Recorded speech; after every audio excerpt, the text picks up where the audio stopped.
So the screen is good? Yes, I can see your screen. Thank you. Thank you. Okay. Good evening. I'm Yi-Ting Li from National Chenggang University here. And today my topic will be the optimal robust strategy for the fatigue testing of polymer composite material. Actually, it is a work for the design, so it is related to optimal design.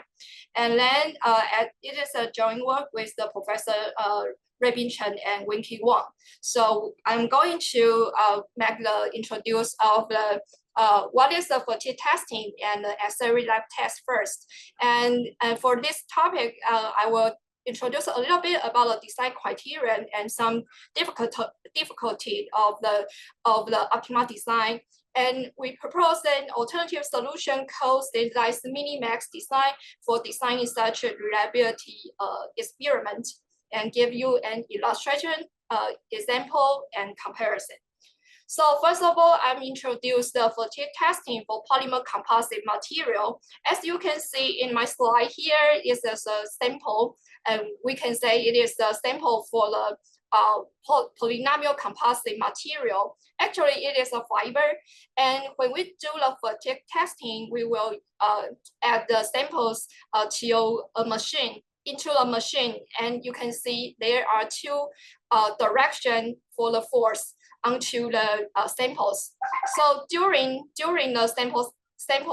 during the experiment, you can see the stress will be upside down using a cyclically testing. So in this experiment, the input stress level, we will say the highest strength for the factor to see what is the life or cycle to failure makes the fiber fail or break. And if it break, then we will stop the experiment and record the cycle to failure as the random variable here. So you can see for different setting or different value of the maximum strength, we can obtain different lifetime. As you can see here in this figure, the x-axis is cycle to failure, and x-axis is the maximum strength. So as the maximum strength goes up, you can see the cycle to failure is very small.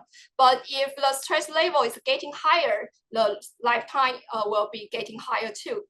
So in this fatigue testing, we like to measure what is to build up a function to link with the stress level to the life. So we call it as the SN curve. So in reality, for polymer composite material apparatus in 2003, they proposed the SN curve to be a nonlinear form. So, but in this form formulation, there are two parameters, A and B. So if I have a data, we just take into the data, put into the data, and to find the estimation for B and A, and then the SN curve can be obtained. And here we do have another input called the stress variable. It is related to the stress maximum strength and also the lifetime. So actually, the concept is very similar to the auxiliary life test in reliability. So for this diagram, it shows that if we can design an experiment more efficiently, then we can obtain the information from here and to do some inference using the SN curve. So for auxiliary lab test, actually, its purpose is that we can collect data from the design level and then try to do some extrapolation, or you can say to do the prediction at the use level. Because at the use level, we cannot find much failure in real world. So we need to do to max the number of failure more and more as just by to use a higher stress level. Okay, so as we can see previously, if we can increase the maximum strength, and it will lead our cycle to failure more quickly to obtain the failure. Okay, so in this concept, we need to set that how do we stop the experiment. So we call it as a censoring time. So for example, if I use a left-hand side, the figure to say if the lifetime is 6 over the 5,000 hours, then we stop the experiment and the unit is not failed. It's not failed, and we call it as a sensor observation.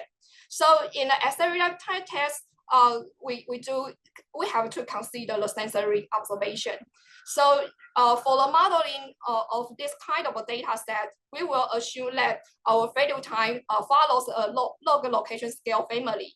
Within it has a location parameter and scale parameter. So we can call it as a location parameter with the scale parameter here. And our purpose is using the distribution and to construct and to do some prediction at the use level, use condition level, and what is the lifetime information at the use level. So we call it as we will use the quantile of lifetime at use condition.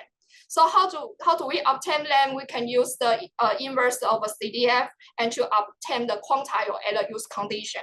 So the question here for the experiment is that how can we make a good a strategy for collecting data at a design level and then try to predict the prediction at the use level. That's our goal. So we can use some criterion for to make the purpose to obtain more precise prediction at the use level. So here, one criterion is called C optimality. The objective function is that makes the prediction more precisely. And, so our objective function will be minimize the asymptotic variance of the quantile at the use condition. And we can derive the equation from the feature information matrix and determine and delta method. So we can see there's the includes a feature information matrix form. However, in this feature information matrix, they include two parts. One part is for the model parameter we need to know first. It means that the SN curve or beta 0, beta 1, or sigma we need to know first. And then the second one will be the ETA. ETA means the design strategy. So in literature, there are two popular methods called locally optimal design and Bayesian design. I will follow to explain what is the locally design. So as we can see in the objective function, it includes the model parameter, means that I need to know the value first. So for some literature, they will assume the data will be given. It means that prior to the data collection, I know what is the true model parameter. So we call it as the planning value. So under the planning value, we find the locally optimal design. So then the data is given, and then the design will be obtained.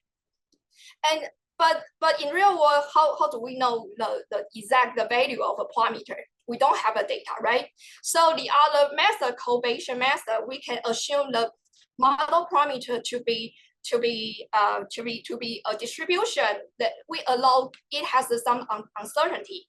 But how do we set the prior information for model parameter? Still a problem. You need to know to use non-informative or informative prior. That's another issue. So in our purpose, we like to release this kind of a specification. So not just give a value or not just give the distribution. We consider that can we just specify a possible range. So we search on the literature. We can use a strategy for minimax design. Okay, so this our objective function can be rewrite or reconstruct to this formula called ASR. We compare two quantity. And the two quantity differences is that the first one I use the locally optimal design. The second one I can arbitrarily to substitute the design into our asymptotic variance, and I can compare two design. The asymptotic variance, the difference of the asymptotic variance. So we set it as a ratio. So the ratio called asymptotic sample ratio. So given data, if the ASR equal to 2, the ratio equal to 2, it means that for the arbitrarily design, I need to have more sample size, exactly 2 times of a sample size compared to I use the locally optimal design directly. So you can see that's a difference of a different strategy. So it will give us like a design efficiency concept. So we like to use this one to form the minimax design. So in the minimax design, there has a two layer. The one layer is to judge that how the different parameter gives the effect. And the other one, we can also think that the value is contributed by different different design measure. So actually, for the standardized minimax design, we can just use a range of the model parameter in the second layer. So the first question is that, so how do we specify the range of a model parameter here? Actually, for the beta 0, beta 1, like a coefficient of a regression model, so we don't know. So in our study, we will reparameterization to be a more meaningful parameters. So here we will introduce, we're using the value proportion by the censoring time under the use label means PU, and pH means that the value proportion by the censoring time at the highest trace level. So you can see here is the value proportion. It means that our PU and pH should be located between 0 and 1. And for the use label, we don't have much value information. It means that PU could be smaller than pH. So it's easier to specify the possible range for the PU and pH. So we just do a reparameterization in our objective function. But because of time, I just skip up how to find the result using minimax design. But ideally, we use the PSO particle swarm optimization for searching the final optimal solutions. So I just quickly give the illustration example. So this example setting is followed by Zhang and Meeker in 2006. Actually, their true parameter for PU is this value, very smaller, and the pH is higher for 0.9. And we can consider to stating that if we set the range for PU is smaller, but with a wider range compared to this one. So you can see this one is a wider range, and pH is the range for pH is for this one, this range. So from our algorithm, we can find wider range of PU leads a 3-level design because they give the result gives us 3 different design points. But when I give the shorter range of PU, and it will reduce to just 2 level. It means that we just have a 2 design point, but with different proportion. So we also check that the convergence of a PSO-based algorithm, and it shows that at the final, you will stop the final solution, and also use the equivalence theory to check that actually the final solution is the optimal one. And back to our application for the fatigue testing. So we can use the previous fatigue testing setting and to try to reparameterization to PU and pH. And you can see here PU is 0 and pH is 1.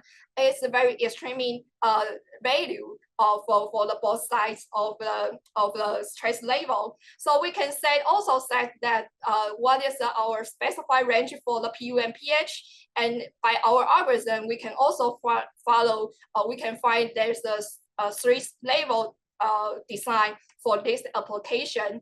Also, we can conduct we still conduct a simulation to see what is the different strategy using locally optimal design, using Bayesian design, and it will provide us different stress level and with the respect to the allocation. Of course, our minimax design is here, and we can compare the real prediction performance. So we use the root mean square error via the simulation way for 4,000 times. So you can see the root mean square error is smaller, is better. So our proposed method is better. Yeah. And so because of time, I just give an idea to sharing my resonance research collect, we can use the standardized minimax design, and I just specify the range of the model parameter. And especially for the small sample size, our simulation shows that our proposed method works better. Okay, so much detail are shown in the recently accepted paper. So if you have any question, so please email me or later we can discuss later. And thanks for your attention. Thanks, Yi-Ting, for the presentation. And so shall we save the question for the later? Yes, sure. Okay, so and the second speaker is Hwang Jingwen. Is she here? Yeah. Okay, so Jingwen is right now is a postdoc at the Institute of Statistical Science at Academic Sinica. Let's welcome her to give us the second second talk. Okay, can you hear me? Yes. Okay, so thank you, Professor Hwang, for the kind introduction and invitation. Hi, everyone. I'm Jingwen Hwang from Academia Sinica, Taiwan. I'm still a junior researcher, and I would appreciate any feedback on how can I improve. Today, it's my honor to talk about experimental design and a topic I'm currently working on, order of addition experiment. My talk has two parts. The first part is for the general audience. I will introduce design of experiments and how good design helps statistical analysis. And the second part, I will explain what order of addition experiments are and discuss the key challenge in this area. So let's get started with the first part. To introduce the design of experiments, we can begin with the linear model that we are familiar with. So yes, this is a simple linear regression consisting of one intercept and one predictor x, where x lies between 30 and 50. So imagine we want to know how to make a good testing tea when the temperature ranges from 30 Celsius to 50 Celsius, and we are allowed to make 6 sample observations. So there are 3 standard ways to select data points below. The first uniform design is to spread the point uniformly. So the temperature is set at 30, 34, 38, and so on. All the distances are constant. And the second design only observes the endpoint of this range, which are 30 and 50. The third design observes the endpoint of this range as well as the center point 40. Does the choice of design matter? Yes, it does. Let's look at the volume of confidence regions, which are proportional to the determinant of inverted x transpose x. If simple linear regression is the target model that we want to estimate, then the endpoint design performs the best given the same sample size. On the other hand, if the target model that we want to estimate is the second-order polynomial function, then the endpoint design is even unable to estimate the parameters, while the last design yields the smallest confidence region value given the same sample size. So the first important conclusion that I want to share in this talk is good experimental design shares what we can learn on the same sample size. So this is said from me. And I sincerely recommend collaborating with statisticians before collecting data instead of after collecting data. How we collect data has a great influence on what we can do in data analysis. Now I have shown why planning data collection matters. Next, I would like to share the order of addition challenges. First, what are order of addition experiments? As its name suggests, In this experiment, different component orders lead to different responses. There are several real examples. The first one, which you may have seen in the movies, is the bomb disposal. If you use correct order to cut the wires, then you can stop this timer and the bomb will not explode. However, if you use wrong order to cut the wires, the bomb will explode immediately. Second, in the traffic management, we can discuss the differences between turning right first or turning left first. And I found a third example on Facebook. It suggests a layering order for blanket and you, which can make you feel warmer. And the fourth example is a common diet strategy. Eat vegetable first, then meat, and finally starches. The last example comes from biological research. Sometimes the effect may differ if we take meditation in different order. After we have a basic idea about how order of addition experiments are, the next natural question is how to model order of addition data. As you can see, it isn't a standard quantitative factor because an order isn't numeric, nor is it a standard qualitative factor because we can define the distance or similarity between orders. For example, just look at the order 1, 2, 3. Order 1, 2, 3 shares some structure with order 1, 3, 2 as component 1 is the first. It also provides information about the order 3, 2, 1 because 3, 2, 1 is the reverse sequence of 1, 2, 3. So the first challenge of order of addition experiment is how to record an order into a model matrix. Recently, there are two major approaches, the pairwise order approach and the component position approach. Let me briefly introduce their ideas. Firstly, in the pairwise order approach, define Dij to be 1 if component J is applied after component I, and -1 if their relative order is reversed. Let's take the second row in the 3-component design as an example. Firstly, component 2 is applied after component 1, so D12 is 1. And component 3 is also applied after component 1, so D13 is also 1.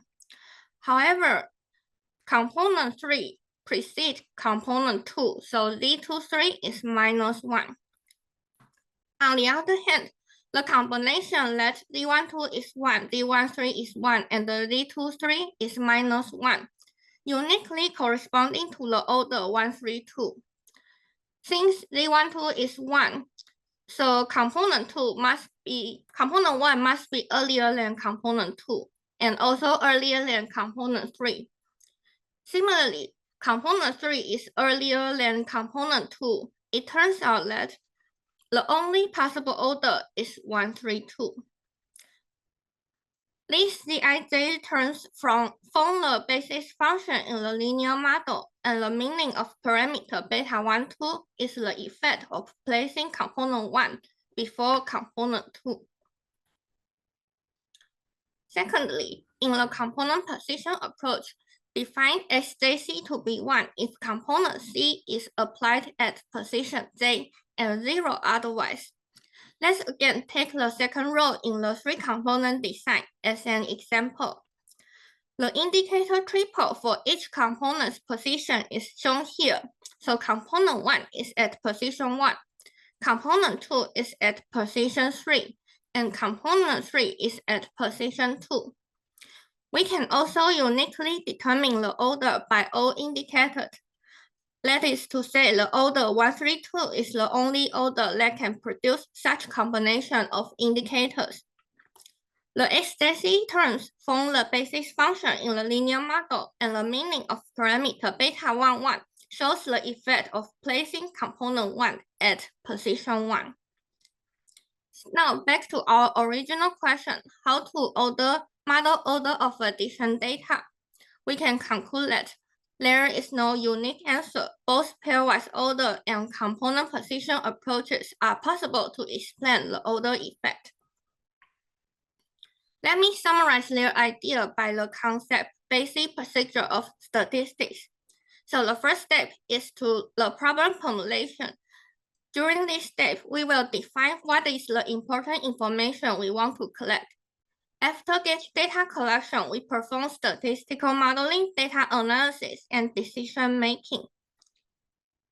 So the pairwise order approach says that the relative position are the important information I want to collect. Based on this important information, a good design should collect balanced pairs of all possible relative positions. The number of parameters needed in this model is 1 plus m choose 2. On the other hand, the component position approach says that the absolute position is important information I want to collect. Based on this important information, a good design should collect balanced number of all possible positions.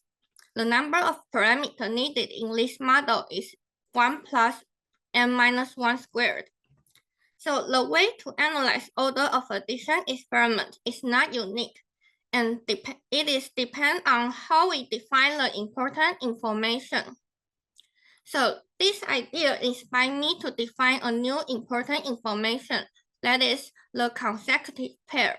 For example, in the order 1, 2, 4, 3, the consecutive pairs in this order are 1, 2, 2, 4, and 4, 3.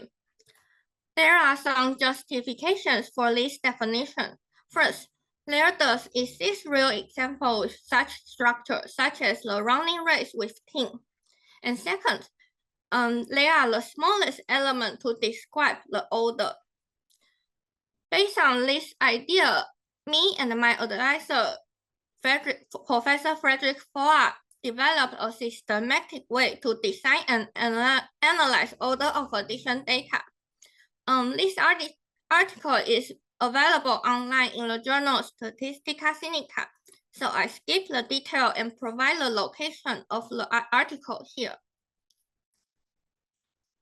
But we still can take a quick look at the result of this toy example. This example is about 4 calculation operations. The starting value is 1, and the value will be added 10 if component 1 appears, subtracted 5 if component 2 appears, and multiplied by 4 if component 3 appears, and divided by 2 if component 4 appears. So according to this rule, the response value of order 1, 2, 3, 4 is 1 plus 10 minus 5 multiplied by 4 and divided by 2. And here are all possible responses created by total 24 permutations.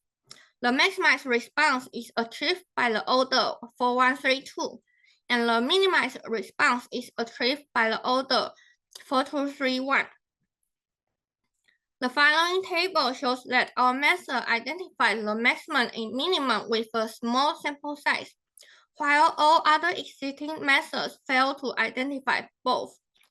So in summary, our work gives a new perspective on order of addition experiment, justification for new model, and the simple construction method for the corresponding good design.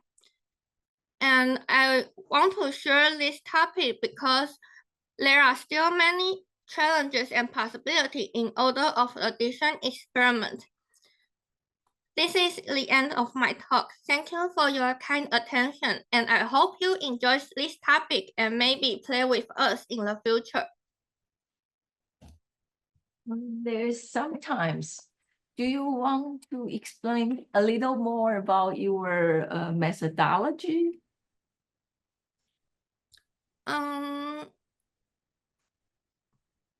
I think I cannot explain it very soon. Oh, okay. Yeah.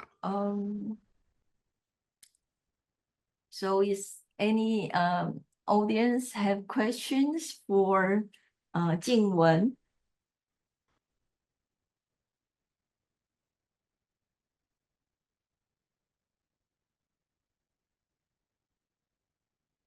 If not, then is Yasan here? Yes. Okay, Dr. Hwang, so, can you hear me? So yes. So let me introduce the third speaker of this section. Zhang Yasan. Yasan is just newly Sorry, Dr. Hwang. Zheng, not Zhang. Zheng Yasan. Sorry. Okay, Zheng Yasan. Sorry. So she just newly joined the National Central University Institute of Statistics. So let's welcome her, and then let's welcome her. So just share your screen then. Yes. Please wait a second.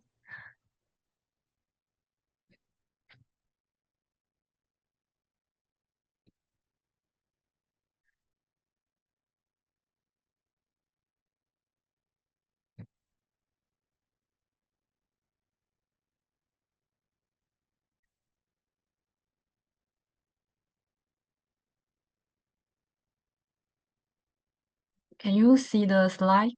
Yes. Okay, thank you. Hello, everyone. My name is Yashan Chen. I'm from Graduate Institute of Statistics, National Central University in Taiwan. First of all, I would like to thank Dr. Hwang's invitation for me to give a talk in this session. This is my first time to attend this conference, and I'm very happy to share my research with you. This is a joint work with Dr. Jianyu Peng from Academia Sinica in Taiwan. And the topic is optimal test planning for heterogeneous Wiener process. This is a very popular research question in reliability analysis. And this optimal test planning is a model-based question. So in the later talk, I will talk about our interesting findings. That is how the random effect influence the optimal test plan. So in today's talk, it consists of 5 parts. First of all, I will give a short introduction of the background and the motivation of this study. And in the second part, I will introduce the heterogeneous Wiener process. This is our model assumption. And based on this model assumption, we have some theoretical results. I will talk about them in the following 2 parts. Then after that, I will give a short conclusion of this talk. So for highly reliable products, it's a challenge to influence the lifetime information of the product, especially for these highly reliable products. It's difficult to observe the product fail within a short period of time. So instead of the traditional life test, the degradation test have been widely used as an alternative to collect degradation data for statistical inference. So in this slide, there's a motivating example. This is degradation data of a laser device product. So what's the degradation data? It records the quality characteristics of a product. And the quality characteristic is an important quality index, which is highly related to the failure mechanism of the product and can be used for lifetime inference. So in this figure, you can see the quality characteristic of the laser device is the operating current. And after the laser device is used for a period of time, the operating current will increase to maintain the stable light output. So as you can see, the degradation path is a monotonic increasing. Is monotonic increase. And for this data set, there are 15 tested units, and the termination time for the experiment is 4,000 hours. And for each tested unit, it has 16 measurements. And for every 250 hours, the test unit is measured, and the operating current is recorded. So before such a degradation test is executed, we have to decide. We have to determine the test plan. So we define. We use a notation CASI to define a test plan, and the CASI includes 3 decision variables. That is sample size n, the termination time Tm, and the number of measurement n. So in real application, a test plan is decided. It is decided within a experiment budget. So it becomes a constraint optimization problem. So based on the constraint, to decide an optimal test plan, we have to find the corresponding optimality criteria.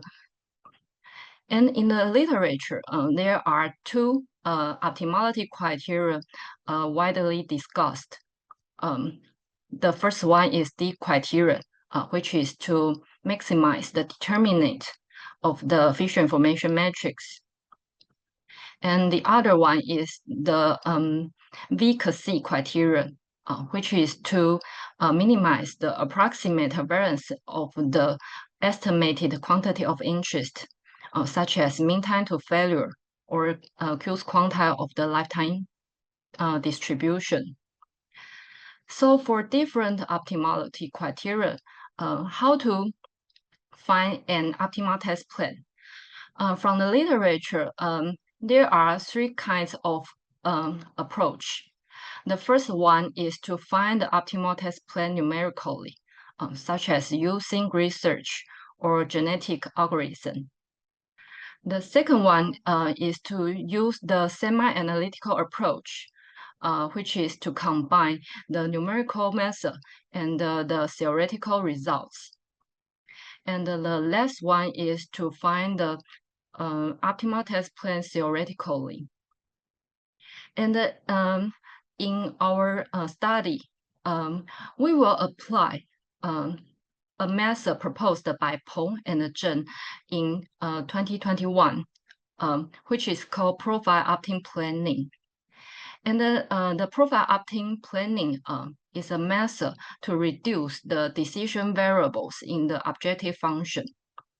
And the idea of the profile opting planning is to express the some decision variables as the function of other decision variables in the objective function to reduce the number of decision variables.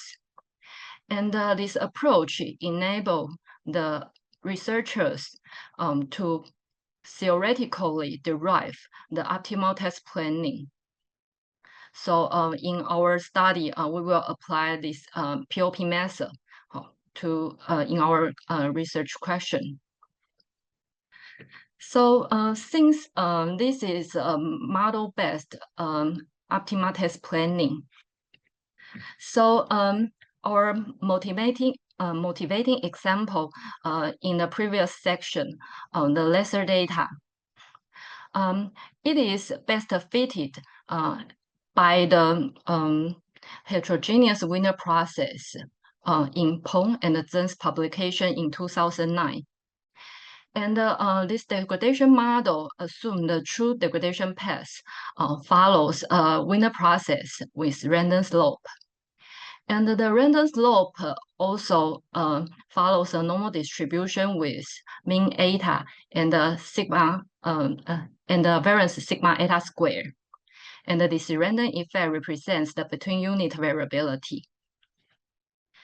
W of t is a scale Wiener process. It is used to represent the within unit variability. And the random effect and the scale Wiener process are assumed to be mutually independent. So in this model, there are 3 parameters to be estimated, which are the mean and the variance of the random effect and the diffusion coefficient.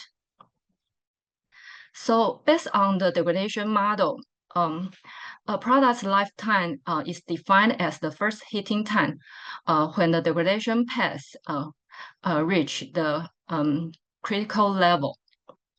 So based on this definition, the lifetime distribution based on the heterogeneous Wiener process and the mean time to failure have been theoretically derived in Peng and Zhen's publication in 2009.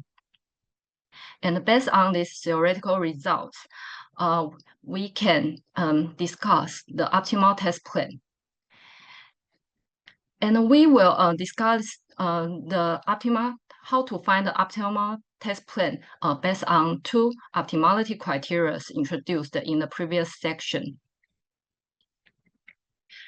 For the optimization, first we have to derive the feature information matrix, and it is shown in the slide. Then the objective function is the determinant of the feature information matrix, and I define it as a D function. This D function is an increasing function of the decision variables, as you can see. It means if we want to maximize D function, all decision variables will go to infinity.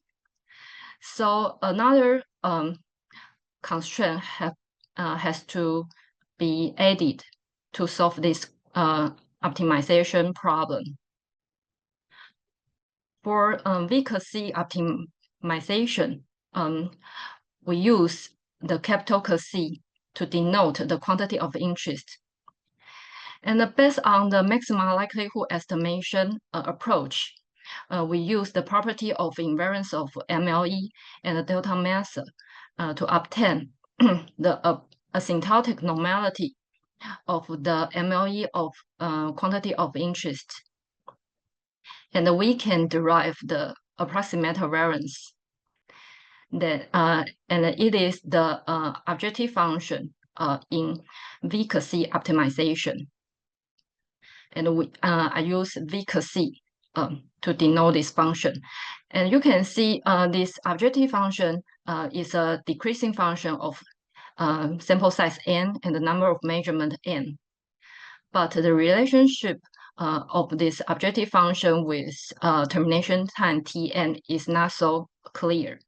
So here we can discuss the V-C optimal termination time without additional constraint.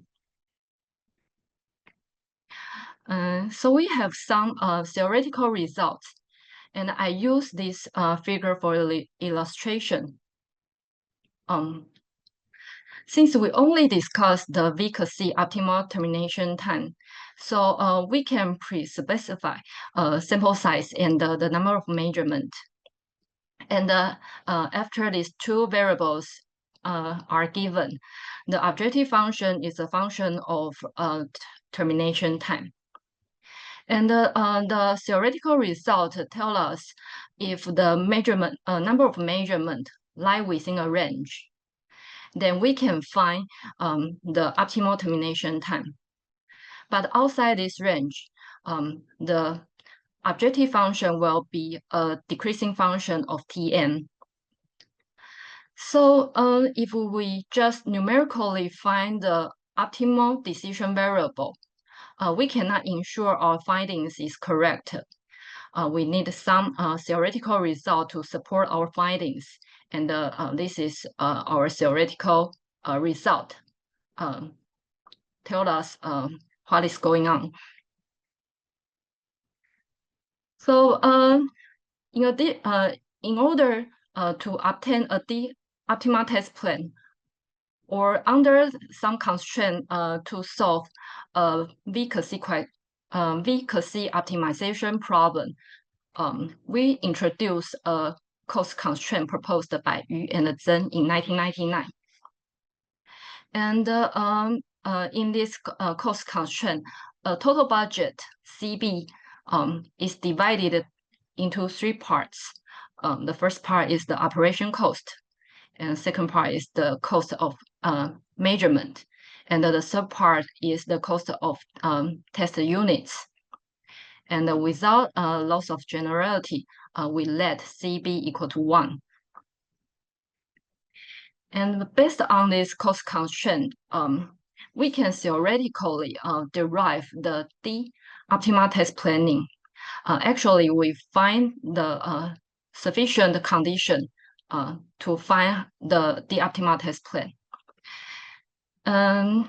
Let me use a numerical example to illustrate the previous results. This is based on the motivating example, laser data, in the first section. So given the model parameter, the values of model parameters, and the setting of experimental cost, we define the efficiency to compare different test plan. And the original test plan is introduced in the first section. And based on the efficiency criteria, we can see the original test plan only has about 25% efficiency. And the optimal test plan is founded at the interior point. And comparing to the original test plan, it shows a larger sample size and a shorter termination time is required to maximize the efficiency. In addition, if we want to know how the random effect influence the optimal test plan, we define a heterogeneity parameter. Let me go back to this slide. We define heterogeneity parameter, theta. It is a ratio of between unit variability relative to within unit variability. So if this value is larger, it means the random effect is more obvious. So how the heterogeneity influence the optimal test plan? We compare the test plans based on the heterogeneous Wiener process and the test plan based on Wiener process without random effect. And I used the optimal test plan founded at the interior point for illustration. So compare their analytical solutions, we can obtain 3 inequalities. And after some computations, it shows another 3 conditions. And the first 2 conditions are related to the heterogeneity parameter. It shows if the heterogeneity parameters is larger, then the first 2 inequality is more easily satisfied. It means when the inequality satisfies, the larger sample size is required for the heterogeneous Wiener process-based degradation model, comparing to the Wiener process with random effect. And the shorter termination time is required. And this result coincide with the numerical result I just mentioned in the table. And for V-C criteria, we do the same thing. So we can theoretically derive the V-C optimal test plan. And I also use laser data for illustration. Here I use two scenarios to illustrate the V-C optimal test plan. The first one is the quantity of interest is 0.1 quantile, which means the time that 10% products have failed. So based on this quantity of interest, we can see the original test plan only has about 40 V-C efficiency. And the optimal test plan also founded at the interior point. And it also shows a larger sample size and a shorter termination time is required. And if the quantity of interest is mean time to failure, it has a similar result. Here are some concluding remarks.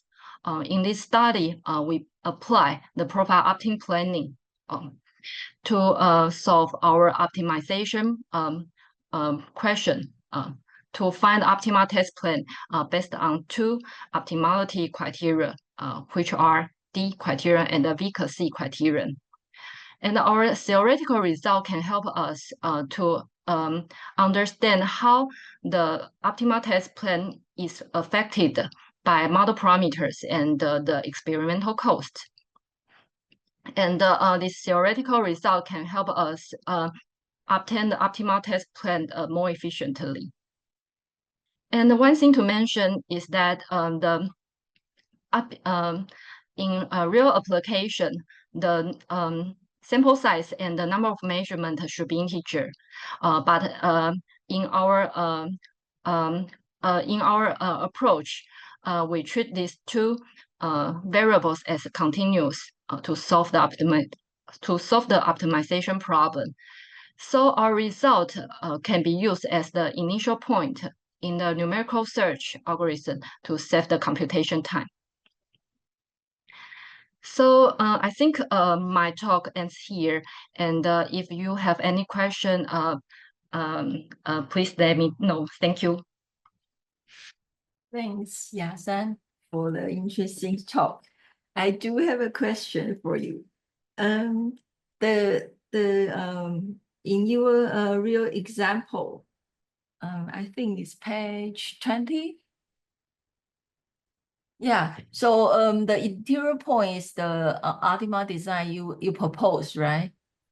And the number yes. of repeat measurements is quite small, right? It's 2.7. It's about only 3 times. Is that yes. So you require more sample size and less repeat measurements in your proposed method. Is that correct? Yes. Oh. Yes. But one thing I have to say, because this is only the numerical results, and these results it use the theoretical result to obtain this result, but it also depends on experimental cost. Okay. So if we change the experimental cost, we may obtain another result that to let the number of measurements become bigger. Oh, okay. So that's the meaning of cost constraint then. Yes. Okay. So it because of the time, so we have to end the section here. And if you have any other questions for all of our 3 speakers, I think you can email them and ask them through email. I think they would respond to you appropriately. And thanks again for joining this section. And in here, Taiwan is 7 o'clock in the evening. So good night then. Thank you. Thank you.